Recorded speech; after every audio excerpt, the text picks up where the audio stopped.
That's the third start to the intro of this podcast, and it's because I keep wanting to explain or justify what I'm doing. This is an episode of CMcB Reads. That's all you really got to know. I did the entirety of a year. I read a free online romantic sex book about some women who had taken to a prehistoric planet and dropped there, and they had to boink their way to safety.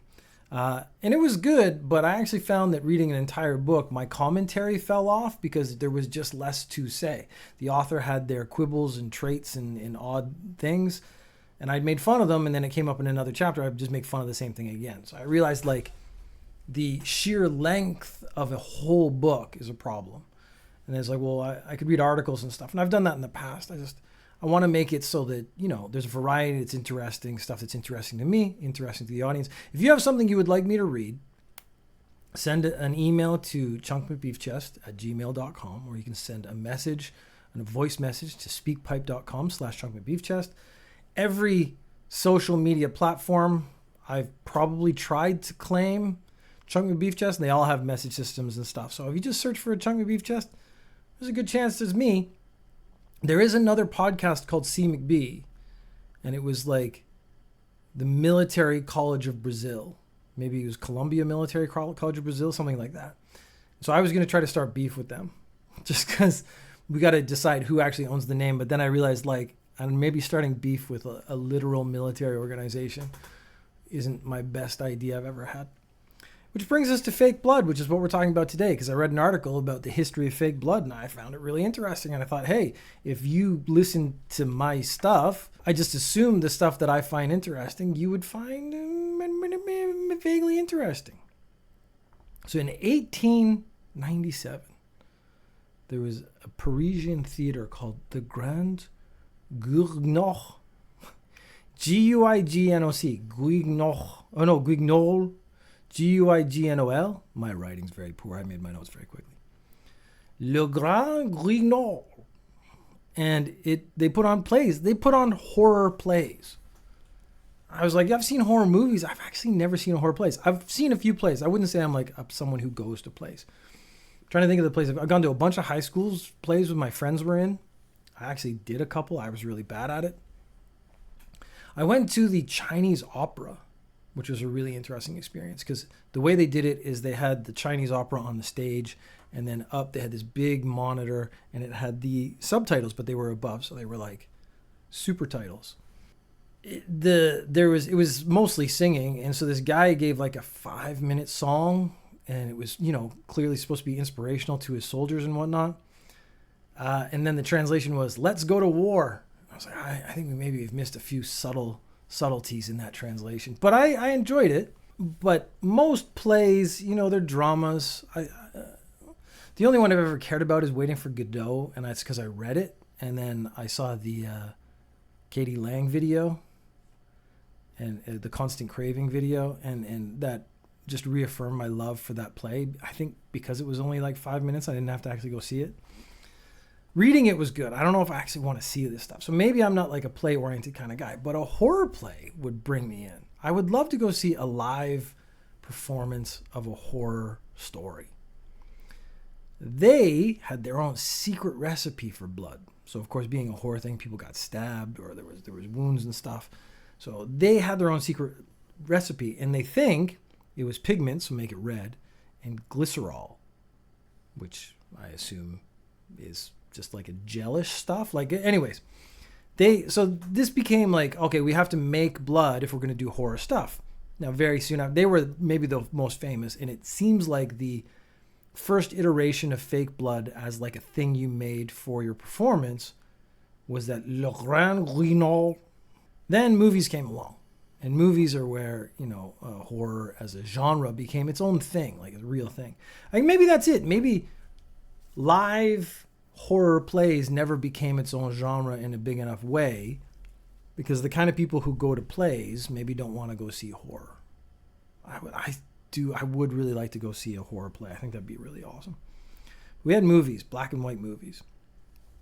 And in Psycho is one of the more famous ones because it's the shower scene where the girl gets stabbed and the blood trickles down and it circles the drain as the water washes the blood off the poor woman who's just been murdered.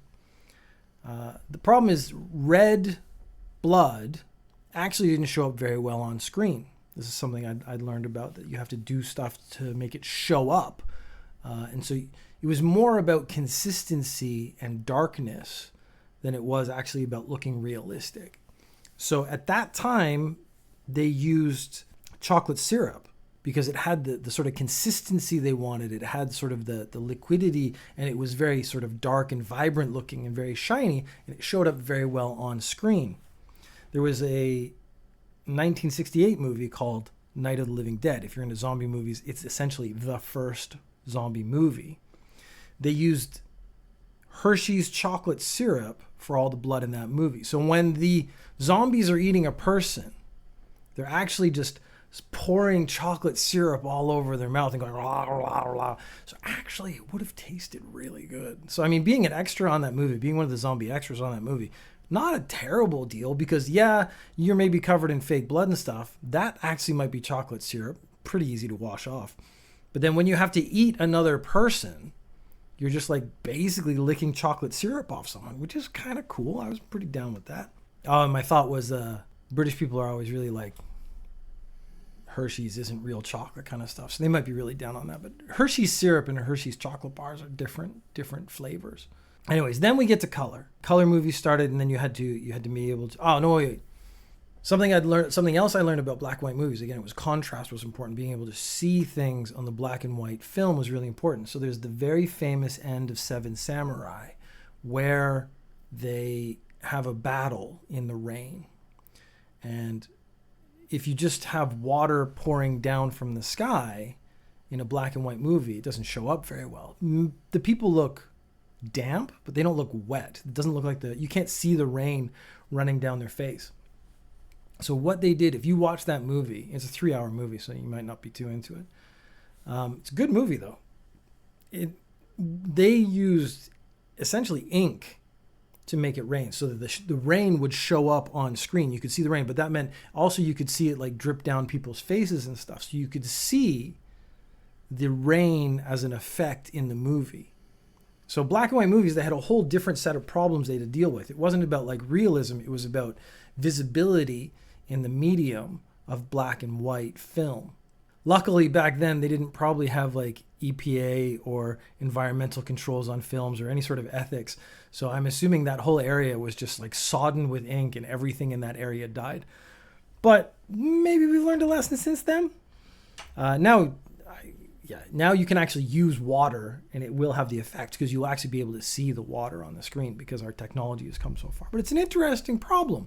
If you are the director of the film, you're like, well, we're making it rain, but no one can see the rain. So what's the point? We might as well just do it on a sunny day. Everyone just looks kind of like moist. Then we had color film. In the 60s and 70s, what they wanted was that vibrancy to come out so that you could see the blood, so you know it was blood. So they actually made it almost cartoonishly bright. I'm sure there's a old movie you've seen where the blood looks more like bright colored ketchup than anything else.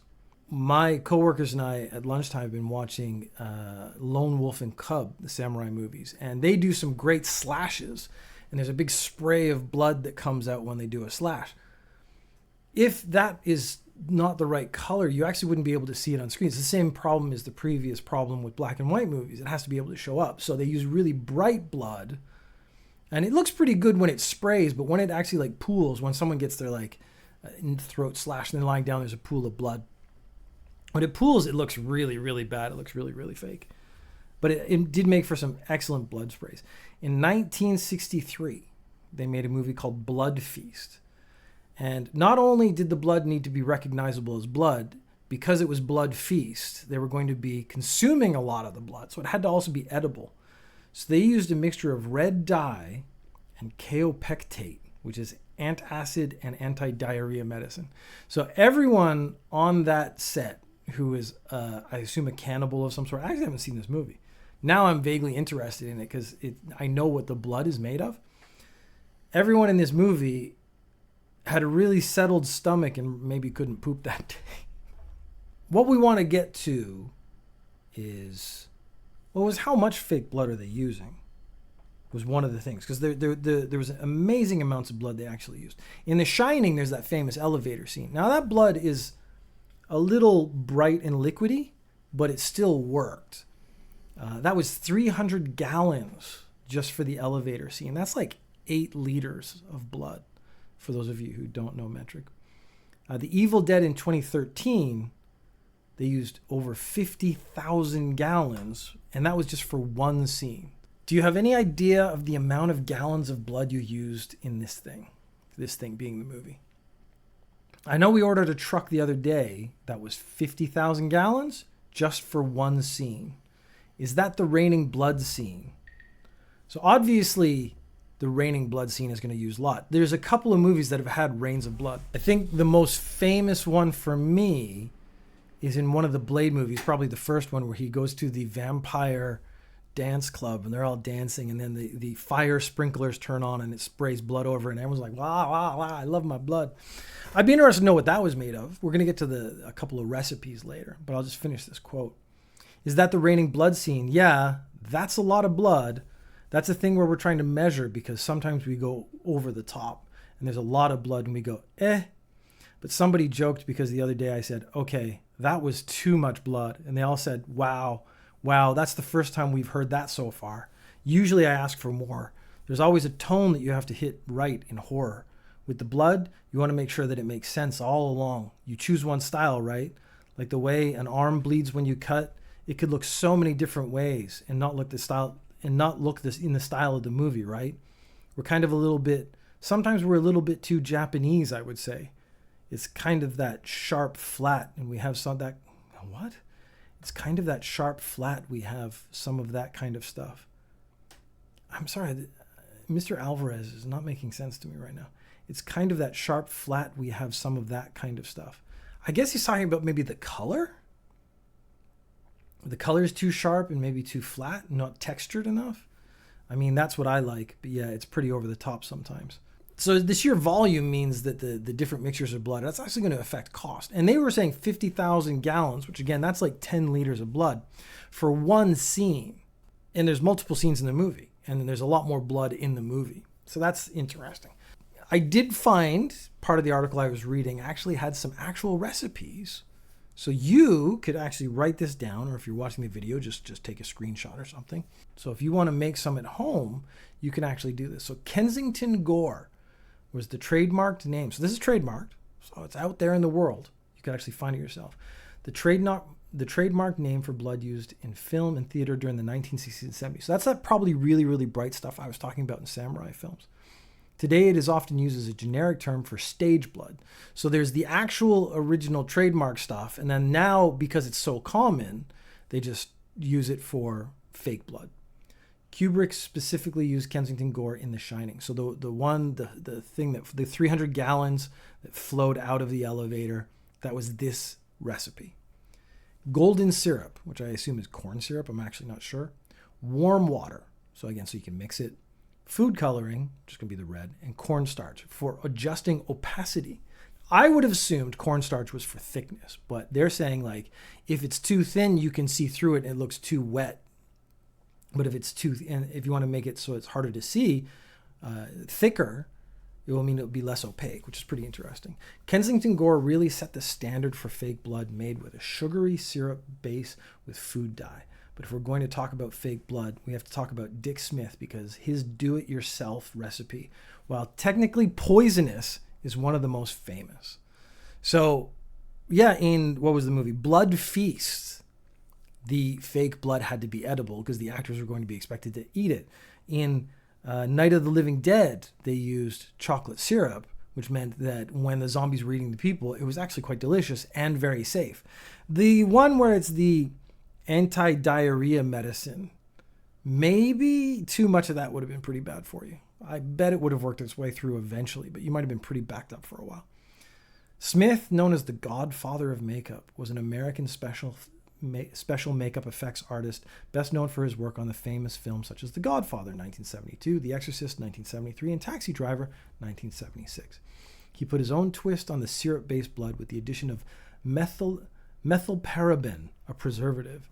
He also used a photographic wetting agent that changed the viscosity of the blood and allowed it to seep into clothes as real blood would. However, this is what makes the recipe poisonous, therefore making it unsuitable for any application where ingestion may occur. So you have one, the Kensington Gore one, you can eat it. Probably tastes okay because it's basically golden syrup, I assume is like corn syrup, which is really just a kind of sugar. Water, food coloring, and cornstarch. Doesn't taste great, but edible. Whereas this one, because of the extra ingredients, probably to make it, he said to make it so it would bleed in, sink into blood quickly. So probably actually making it thicker without using cornstarch, which probably wouldn't absorb into clothing the same way. Like, so you get shot or stabbed or something, and that slow bleed is what they're going for. Dick Smith's blood recipe: 1 quart white corn syrup, so not golden syrup. 1 level tablespoon of methyparaben. 2 ounces of Eller red food color. 5 tablespoons of Aher yellow food color. 2 ounces of Kodak Photo Flow, and 2 ounces of water. And that's your base recipe. So you would just have to like multiply that by 2, 3, 4, whatever to make bigger vats of it. But remember, this is poisonous. Do not drink this. Do not eat it by accident. It said, Eller red and yellow pigments are not available anymore. So some recipes will add zinc and use red and yellow food dye instead. To make this recipe less poisonous, you can use food-safe emulsifier wetting agents such as liquid lectin instead of the Photo Flow. Another way to make it less toxic, edible blood is the go-to Sam Raimi method. So Sam Raimi, he's made a lot of Spider-Man movies and stuff. For any low-budget filmmaker looking to make a horror movie, you likely need a lot of blood. And you probably need it to be very, very cheap and do-it-yourselfable. For the original Evil Dead 1981, they needed just that, like Dick Smith's recipe. The Evil Dead blood relies on corn syrup as the base, but to make affordable blood that still looked good on camera, Raimi and makeup and effects artist Tom Sullivan used a non-dairy coffee creamer in their recipe. You can also find the recipe in Bruce Campbell's autobiography, If Chins Could Kill, Confessions of a B-Movie Actor. It's a pretty good title for a book. So the Evil Dead blood recipe is 6 pints of clear Caro syrup. So you have to get a British man to go out for the evening and drink 6 pints and then take those glasses, and then you can make this blood. 3 pints, you need a British man and his girlfriend. 3 pints of red food coloring, 1 pint, and the kid has to come with them too. 1 pint of non-dairy creamer, and 1 drop of blue food coloring. So that 1 drop of blue food coloring in 6, 7, 8, 9, 10 pints of liquid is going to change the color enough? Because if it's 3 pints of red food coloring, 1 drop blue, I wonder how much of a difference that makes. Many movies and television series still rely on these recipes or some derivative for their bloody visual effects. However, others are turning to a cleaner method of gore, pixels, CGI blood. Less interesting though. We do want, what I want is for you to be able to make it at home. That was to me the more interesting part. So if you deign to attempt one of these make it at home, do it yourself blood recipes from movies and cover yourself all in blood and fake a murder scene, I would like a picture. So you can send a picture to chunkmcbeefchest@gmail.com. And I would really enjoy to see what people do. I'm kind of thinking the next break I might make some fake blood with my kids and see what we can make happen, because I would love to fake a murder scene and then send a picture to my wife, which I bet she doesn't find funny. Okay, so the other thing, let me get that up on the screen now, for me. To continue CMcB reads, it's 25 minutes, but I think I messed around the first 5-10 minutes. This might only be a 15-minute podcast. The other thing I read about, so there was your transition, is octopi.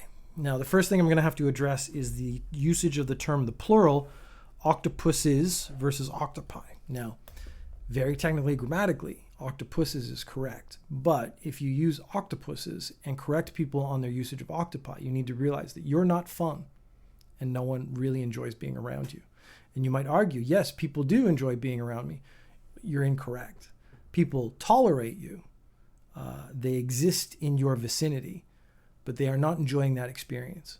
So that's just something to be aware of. If you naturally feel the instinct to correct someone who says octopi and go, actually, the correct grammar is octopuses, you should go home and sort of just rethink the entirety of your existence. You could do better in life by just using the plural I, which is just way more fun in every capacity. And sometimes language is about pleasure. It's about enjoying existence. It's about communicating with people and creating sounds that are pleasurable for them as much as yourself. You probably are the kind of person who really enjoys hearing their own voice, whereas everyone else, what they hear is the annoying grating of someone who thinks pulling words out of a dictionary is a good idea when it inhibits having a good time. Kind of lost it at the end there, if I'm being honest. But I think my point is pretty solid in that if you correct anyone who says octopi, you should go away. So I did read an article about octopuses, octopi. Octopi are just amazing animals. They're is it cephalopods? I actually have to check. I don't want to get that one wrong. Octopi versus octopuses, I'm pretty confident about. Cephalopods, I'm pretty sure that might be an alien thing. Here's the problem with watching a lot of fiction and stuff. Sometimes you get your technical language mixed up with real stuff and fake stuff. So sometimes I'll actually say something that sounds scientific, but it's from Star Trek, so it's not real. That's problematic. There's a reason I have an English major and not a science major. Let's put it that way. Research published in 2021, octopi, I am correcting the article I'm reading from. Octopi were observed punching fish during collaborative feeding sessions. In some cases, the punches were to prevent exploitation and ensure collaboration. So in other words, keeping the peace. So basically, one fish was eating too much food. All the fish needed to get food, so the octopi took it upon themselves to just a little deck here and there to just nail one in the face and be like, you've had enough. You need to let this other fish over here have a little bit of food. But in other situations, it seemed that the octopi punched the fish for no other reason than to punch them. But that actually, something we do know is that octopi have memories. So really they're making an assumption that they're just hitting them for no reason. I bet they remember some crap that fish pulled before, and they're like, I'm still angry at you. I'm still decking you. How do you like that? Don't come around here no more. Octopi are famously antisocial animals and are solitary even when it comes to their own species. Maybe this is one of the reasons I like octopi so much is I am similar. Now, it seems like I'm very social. I make podcasts, I stream to the internet, I do a lot of stuff that's out there in the world, but you'll notice I primarily do it by myself. I'm in my room. My friend group is primarily online. I would say I would enjoy spending time with them, but I actually probably be like, but it'd be more fun if we both went home to our computers and played a game together or something. So I don't know if that's antisocial so much as just I have a very, very specific set of lifestyle choices and needs and wants. A group of researchers gave octopi MDMA, popularly known as Molly or ecstasy. Now, one thing I always enjoy about science is when they're like, what was the premise of giving an octopus ecstasy? Now, you could say there's a scientific reason. We're trying to research something, try to figure out how the brain works, what effect does it have on the animal. But really, these scientists had done Molly in the past. And we're like, we've been working with this. I don't know the octopi specific name, which is too bad because I'd like to start referring to them by name, Kevin. We know Kevin's been working hard. He's done a whole bunch of experiments. He's taught us a lot, and we want him to have a good time. Let's call it research. Let's pop him a little Molly ourselves and see what happens. And make sure that Kevin parties tonight. Octopi are typically asocial creatures, so the scientists wanted to see how the drug that affects serotonin levels and induces extroversion in people would impact the octopi. So essentially, this is the same experiment as if you gave me Molly. Would I then want to go out and spend time with other people? What would happen to my serotonin levels, which flatline constantly? As it turned out, the normally solitary octopi spent time with one another after sitting in an MDMA bath, which sounds like a really relaxing bath. I guess not. I've never done it. I've never done ecstasy, so I don't actually know. I know it makes you more social and you want to touch each other and stuff, which is pretty gross. But does it relax you? Does it amp you up? Because I know, like, cocaine is famously amps you up and you want to clean your house, and then like weed kind of like lowers you down and you kind of get sort of more sedate. I actually don't know where MDMA falls in that. The normally solitary octopi spent time with one another after sitting in a bath, even going so far as to touching each other with their arms in an exploratory way. Whether this says more about octopi or the power of MDMA is perhaps for you to decide, but still, it's cool that octopi can play nice sometimes. I do have friends who've done ecstasy when they used to go to raves, and they did talk about like just like touching each other a lot, which again sounds awful to me. I don't know if I enjoy anything about that. Octopi are smart and cranky, which sounds like every old man I know. So I think maybe, again, this might be why I start to relate to them. Last year, scientists described seeing octopi gathering silt and shells off the seafloor in Jervis Bay, Australia, and flinging them at their peers. Which I find funny, which makes me think that the octopi find funny as well. The researcher believed that throws must serve a social purpose, but to my untrained eye, this looks pretty antisocial. I mean, maybe they're just having a good time. This is how they entertain themselves. I go to judo, which is me grabbing onto, honestly, friends and sometimes strangers and trying to hook them as hard as I can into the ground. And it sounds like the octopus and I share certain traits. This is, again, why I probably was so immediately connected to this article. Research published in 2021 tracked octopi's sleep schedule. I suppose if I say octopi, I can't say octopies, but it is possessive. I don't know, because if it's plural possessive, octopi, I add in more eyes. Octopi sleep schedules. The scientists found the animals had sleep states similar to REM states in humans when we dream. If the animals are dreaming, though, the researchers don't think they have dreams as complex or lengthy as our own. They have no fucking idea if that's true or not. That is a massive assumption on their part. They might just have a broader view of the universe. So what they consider a simple dream, you would consider mind-blowing. So I think the problem is scientists, as much as they might talk about science, make so many assumptions, which is completely unreasonable. It should be more like a small video clips or even GIFs, which is how most people spend their waking days. I'm sure there's about 12 jokes in there if you actually want to put the effort in. I don't. As new approaches to studying octopi mind come to bear, we may get a better understanding of how they think. I think that is, you might, but again, you're not going to if you start making assumptions that there are more simple thought processes. Like Dave, the dog, my dog, he sleeps. He sleeps quite regularly and quite generously. He's sleeping right now in the corner. He dreams. Now, he does little twitchy things like dogs do, and everyone's, he thinks he's dreaming he's chasing a rabbit. No one knows that. He might be dreaming that he's just exploded the core of the universe and has reformed everything into a more perfect utopian balanced system where everything is egalitarian and there is no unhappiness. And that's that little twitchy motion. Then he goes. The assumption on our part is speciesist, if I'm being honest. It's the assumption on our part is that we're some sort of superior intellect and that other animals can't have that. Because they don't communicate with us in the same way, we make assumptions that they are a lower species. And I think that's unfair. And it's especially unfair for the octopi, because the octopi, as we all know, is basically an alien. Like, it is the most alien-looking thing on the planet Earth. Why would you assume that its dreams are more simplistic than ours? In February 2023, researchers announced that they had managed to record brain activity in freely moving octopi for the first time. The scientists implanted electrodes into the data logger into day octopuses. Octopus cyanera or cyanea or cyaneria. I would say cyan because it has the CYA in it. It's cyanea. Brain activity patterns recorded in the research have not yet been tied to specific behaviors.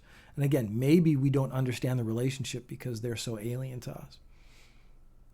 But if the practice sticks, it may provide more information about the inner workings of the octopus and specifically how their brain actively corresponds to their movements. Their very complex, flexible legs that Japanese anime really enjoys.